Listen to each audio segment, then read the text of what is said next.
Assalomu alaykum azizlar. 2025-yil 23-fevral kuni milliy sertifikat imtihoniga tushgan mana bu misol. Demak, savol shartida aytibki, to'rtburchakka aylana ichki va tashqi chizilgan.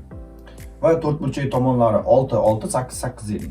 Demak, birinchi qoida, agar bu to'rtburchakka ichki aylana chizish mumkin bo'lsa, u holda qarama-qarshi tomonlar yig'indisi bir-biriga teng bo'lishi kerak. Ya'ni to'rtburchakka ichki aylana chizish qoidasi nima edi?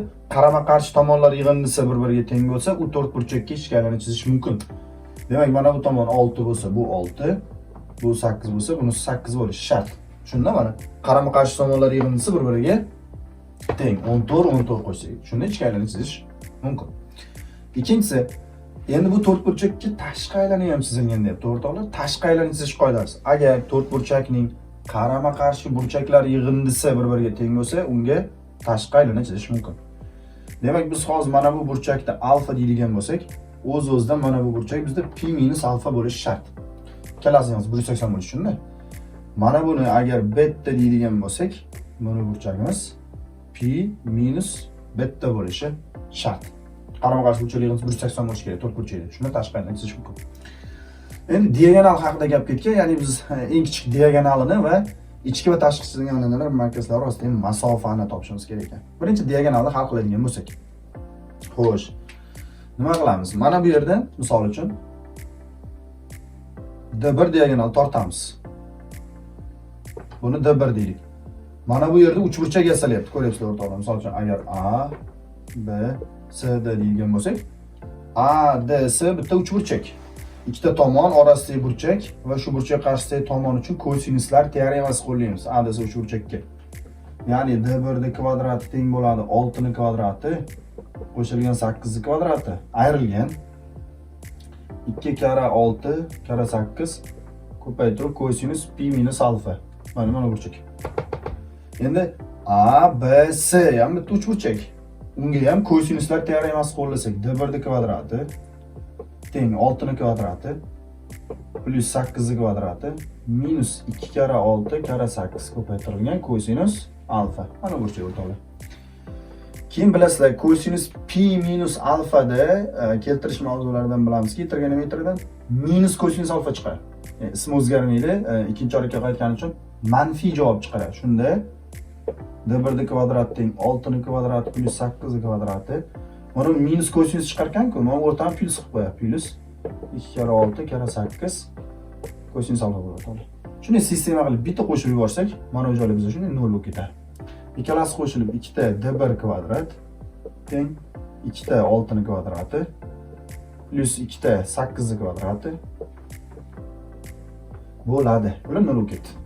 Tenglikni ikki tomonni shunday 2 ga bo'lib yuborsak, bizda qoladi D1 ning kvadrati teng bo'ladi 6 ning kvadrati plus 8 kvadrat.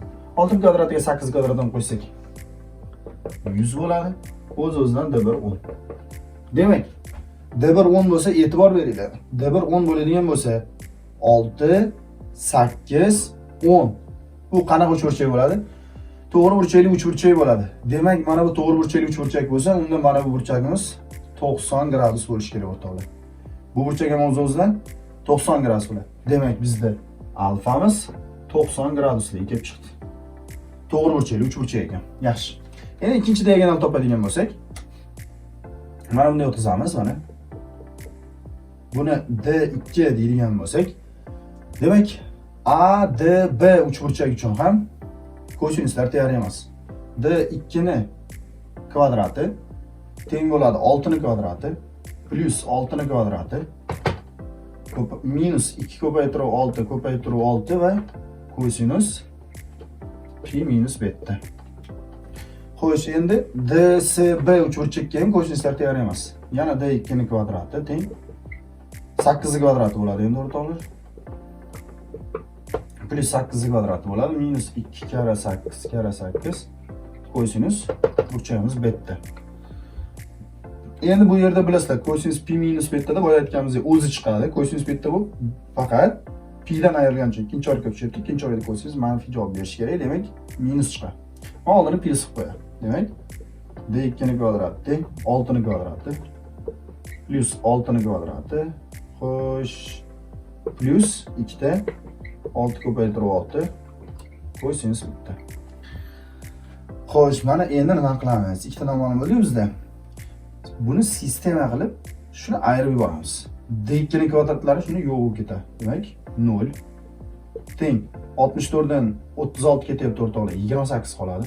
Plus 64 dan 36 ketyapti, yana 28 qoladi. Mana minus bunga ta'sir qilsa, minus bo'lib qoladi. 2 kere 8, demak 8 64, 128 da kosinus beta. Xo'sh, minus bo'ladi mana buni hisobiga 36 ko'paytirsa 72. 72 da kosinus beta. Xo'sh, bu ikkalasi qo'shilib ketadi. Bilasizlar, demak 0 teng bo'ladi 28 26 56 bo'lyapti. Minus 128 ga 72 ni qo'shadigan bo'lsak, demak 200 kosinus beta bo'lyapti. Bundan kelib chiqadi 200 kosinus beta plus bo'lib o'tadi. 56 joyda qoladi. 200 bo'lish bo'lib o'tsa, kosinus beta 56 taqsim 200. 4 ga qisqartirib yuborsak, kosinus beta teng bo'lar ekan o'rtoqlar. Demak 14 taqsim. Xo'sh, 4 ga qisqartirganimizda 8 ga qisqartirsak ham bo'lar ekan. 8 ga bo'lsa 7 bo'lyapti, 8 ga bo'lsa 25 bo'lyapti. Demak, kosinus betamiz 7 taqsim 25 bo'lyapti. Xohlasak mana kosinus betani o'rniga, xohlasak buni o'rniga qo'yib d2 ni topib qo'ysak bo'ladi. Menimcha pastga qo'yamiz, ma'qulroq. Demak, d2 ni kvadrati teng bo'lar ekan 6 ni kvadrati 36 plus 6 ni kvadrati 36 plus 6 kere 6 demak 72 ko'paytirilgan kosinus betani o'rniga 7 taqsim 25. Xo'sh, mana shundan topib olsak bo'ladi. Demak, d2 ni kvadrati teng bo'lyapti 36 72 bo'lyapti o'rtoqlar. Ikkalasidan ham 72 ni chiqarib yuborsak, buni o'rnida 1 plus buni o'rnida 7 taqsim 25 qoladi. Xo'sh, ya'ni mana bu 36 ni qo'yishdik, bu ham 72 bo'ldi. Bu yerda 72 ko'paytirib 7 taqsim 25 bor edi. Demak, bunisidan ham 72, undan ham 72 chiqib ketdi. Keyin 25 ta umumiy mahraj berib, bunga qo'shib yuborishimiz kerak. Shunda d2 ni kvadrati teng bo'ladi 72 ko'paytirib 25 ta umumiy mahraj bersak, 25 ga 7 ni qo'shamiz, demak 32 taqsim 25. Mana shuni hisob kitob qo'yishimiz kerak. Demak, ildiz olib yuboradigan bo'lsak, o'rtoqlar, bundan d2 chiqadi. 72 va 36 kere 2. 36 sidan 6 chiqadi. 2 bunga ko'paytirilsa 64. 64 dan 8 chiqadi. 25 dan esa 5 chiqar ekan. 6 tepaga ko'paytirilsa, demak d2 teng 48 taqsim 5. Demak, d2 imiz 48 5 ga bo'ladigan bo'lsak, 9 3 6 demak 9,6. d2 bizda 9,6 ekan o'rtoqlar. Mana. Xo'sh, bizdan kichik diagonal so'ralganmidi? Katta diagonali 10 bo'ldi, kichik diagonali 9,6. Demak, kichik diagonali 9,6. Tushunarli, ikkita kosinuslar teoremasidan hal qildik. Birinchi bu uchburchakka kosinuslar teoremasi, keyin bunisiga. D1 chiqdi 10. Keyin ADBga kosinuslar teoremasi, BDSga kosinuslar teoremasi. D2 chiqdi 9,6. Ana endi ikkinchi masala qoldi. Ikkinchi sharti ichki va tashqi zinalarning markazi orasidagi masofa. Bitta diagonalni olib qolamiz. Ya'ni AC diagonalimiz 10 edi. O'shani olib qolamiz. Xo'sh, demak birinchi shartni bajarib bo'ldik.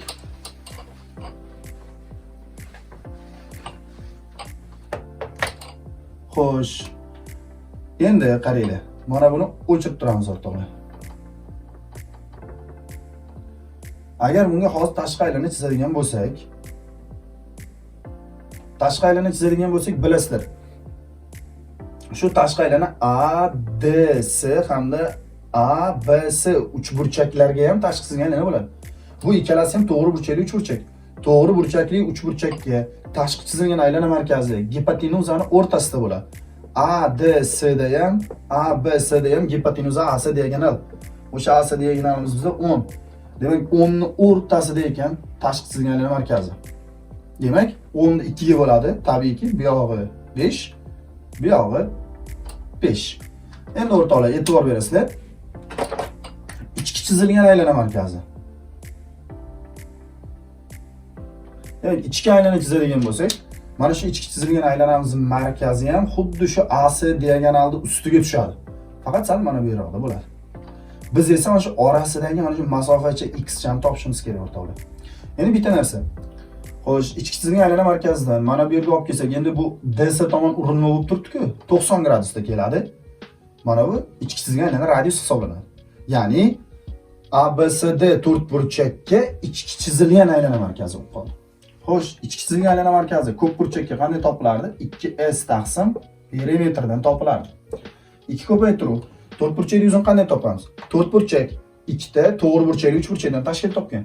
To'g'ri burchakli 3 burchakda 6 8 katet, bunisi ham 6 8 katet. Demak, ikkalasini yig'indisi to'rtburchak yuzini beradi. To'g'ri burchakli 3 burchak yuzini topish uchun katetlar ko'paytirib 2 ga bo'lardik. 6 ko'paytiruv 8 taqsim 2. O'shanda 3 burchakdan ikkita bo'lgani uchun yana 2 ga ko'paytirib qo'yamiz. Taqsim perimetrimiz hammasini yig'indisi 6 6 8 8. Demak 28. Birinchi bu 2 qisqaradi, 22 bilan 28 qisqaradi. 48 taqsim 14 bo'ladi. Bularni yana qisqartiradigan bo'lsa, o'rtoqlar 24 taqsim 7 bo'ladi. Ya'ni 2 bilan 28 qisqardi, 14 qoldi. 6 ga 8 48 bo'ldi, 24. Tushunarli, to'rt burchakka ichki tizimga aylana radiusi 2 taqsim perimetrdan topdik. S bu to'rt burchak yuzi, ikkita to'g'ri burchakli 3 burchak yuzini yig'indisi. 3 ga ko'paytirdik.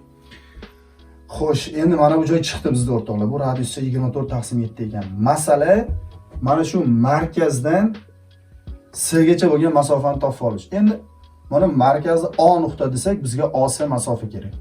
Endi mana bu joyda o'zimiz M deb belgilash kiritamiz va ADC uchburchakka qaraylik o'rtoqlar. Mana bu burchakda qanaqadir gamma deydigan bo'lsak, sinus gamma nimani berardi o'rtoqlar? Burchak qarshisidagi katetda, ya'ni mana shu burchak qarshisidagi katetda gipotenuzaga nisbati. 6 ni gipotenuzamiz o'ngga nisbati. Qisqartiradigan bo'lsa 3 taqsim 5. Sinus gamma 3 taqsim 5 ekan. Endi mana bu yerda ham bitta to'g'ri burchakli 3 burchak turibdi o'rtoqlar. To'g'rimi? Ya'ni bitta kateta R, ikkinchi kateta M, uchinchi kateta AC, gipotenuzasi AC. Bizga ham o'sha AC gipotenuza kerak. Demak, mana shu to'g'ri burchakli 3 burchakka ham sinuslarni qo'llasak, sinus gamma burchak qarshisida turgan katet radiusni R ni gipotenuza AC ga nisbat o'rtoqlar. Sinus gamma 3 taqsim 5. Demak, 3 taqsim 5. Xo'sh, bu yerda AC ni topadigan bo'lsak, proporsiya hamma tushunadi. 5 bunga ko'paytirishib o'tadi. 3 pastga tushganda AC teng bo'ladi. 5 ko'paytiruv radius taqsim 3. Radius 4 ni 24 taqsim 7 ni olib kelamiz. 5 ko'paytirilgan 24 taqsim 7 bo'lingan 3. 7 pastga tushadi, 24 bilan qisqaradi, bilasizlar. Demak, AC teng bo'ladi. Xo'sh, 5 ko'paytiruv 24 bilan qisqarganda 8 qoladi. 8 taqsim 7. Ikkalasini ko'paytiradigan bo'lsak 40 taqsim 7 bo'ldi o'rtoqlar. Demak, mana shu AC deganimiz, AC masofamiz 40 taqsim 7 ekan. Mana bu tashqi aylana markazi edi, u 5 ga teng edi. AC dan shu 5 ta ayirib bo'lsak, bizda o'sha x chiqadi o'rtoqlar. Demak, x teng bo'lar ekan AC'imiz 40 taqsim 7 ayrilgan 5. Uni mahraj beradigan bo'lsak, 40 minus 35 taqsim 7. Ya'ni 7 dan bersak. Demak, x'imiz teng bo'ladigan o'rtoqlar 5 taqsim 7. Demak, ichki va tashqi tizim aylanalar markazi orasidagi masofa 5 taqsim 7 ga teng.